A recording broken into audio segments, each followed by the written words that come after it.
今仔日受到南方云系影响，全台湾拢是湿湿冷冷。气象局针对台中以北甲澎湖地区来发布大雨特报。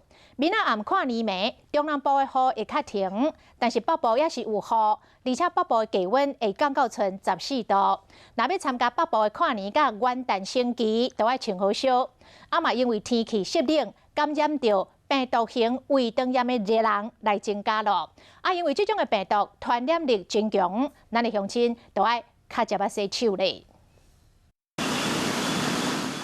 拜一上班日，全台拢是湿湿冷冷，尤其是台中以北、澎湖，拢有局部大雨发生的几率。虽然中南部到跨年这雨势减少，但是北台湾都要伫这雨中跨年届时，中部以北及东北部的夜晚、清晨的低温大概是在14、15度左右，那其他地区大概是在16到18度之间。北部气温愈来愈低，这波冷空气伫跨年到过灯光元旦的威力上强，会记你爱穿好烧。除了注意这冷空气以外，嘛要防止落入病毒。湿湿冷冷的天气，主要是病毒型肠胃炎容易发作。医师嘛表示讲，拄开始甲这个流感真歹分辨。